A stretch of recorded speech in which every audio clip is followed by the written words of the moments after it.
career in marketing and community building, right? And I know that you're someone who's really good at building relationships. And I also saw that you said, you did a session. I think you went back to your university and did a session with students about building meaningful relationships. So that really stood out to me, right?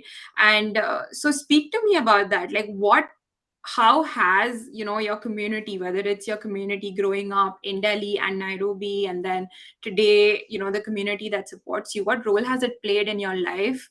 And how are you using learnings from that in like what you're doing today?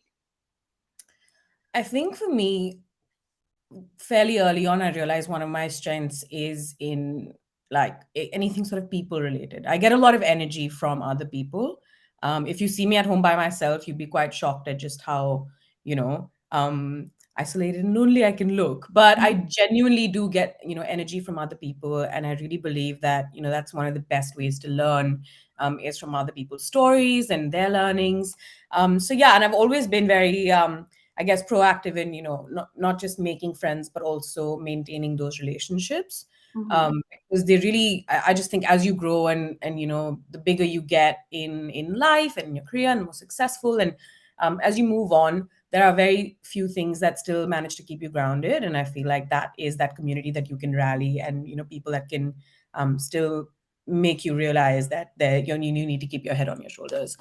Um, so for me, that's been my select few friends back home. It's been my family, and they've been very just very supportive of my decisions. I guess my decision to move here, come here to study, then my further decision to want to live here and work here.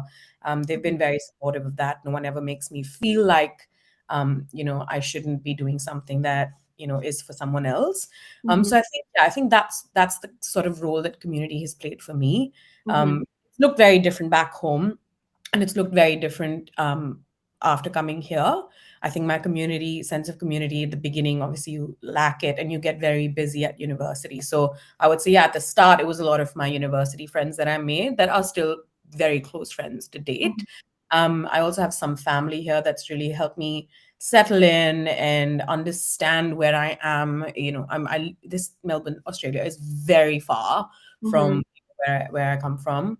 But it's always been personal networks and a personal sense of community.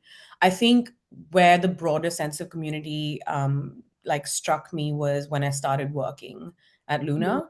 And then having to quite literally be a community manager and understand what that means has been, has added that layer for me. So I think as part of the community that I managed to foster, and like so many amazing people that I have met that today are my friends, I Mm-hmm.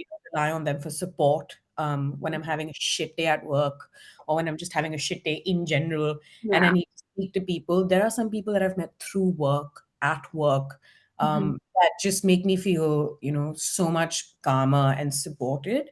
Mm-hmm. Because when you're living away from home, you can have this sense of a constant panic attack almost on bad days. So yeah, I think it's the grounding, it's this supportedness, and it's yeah, that sense of connectivity you feel with them. No, I feel you on that. And like you said, it feels very uncertain, being in a new country away from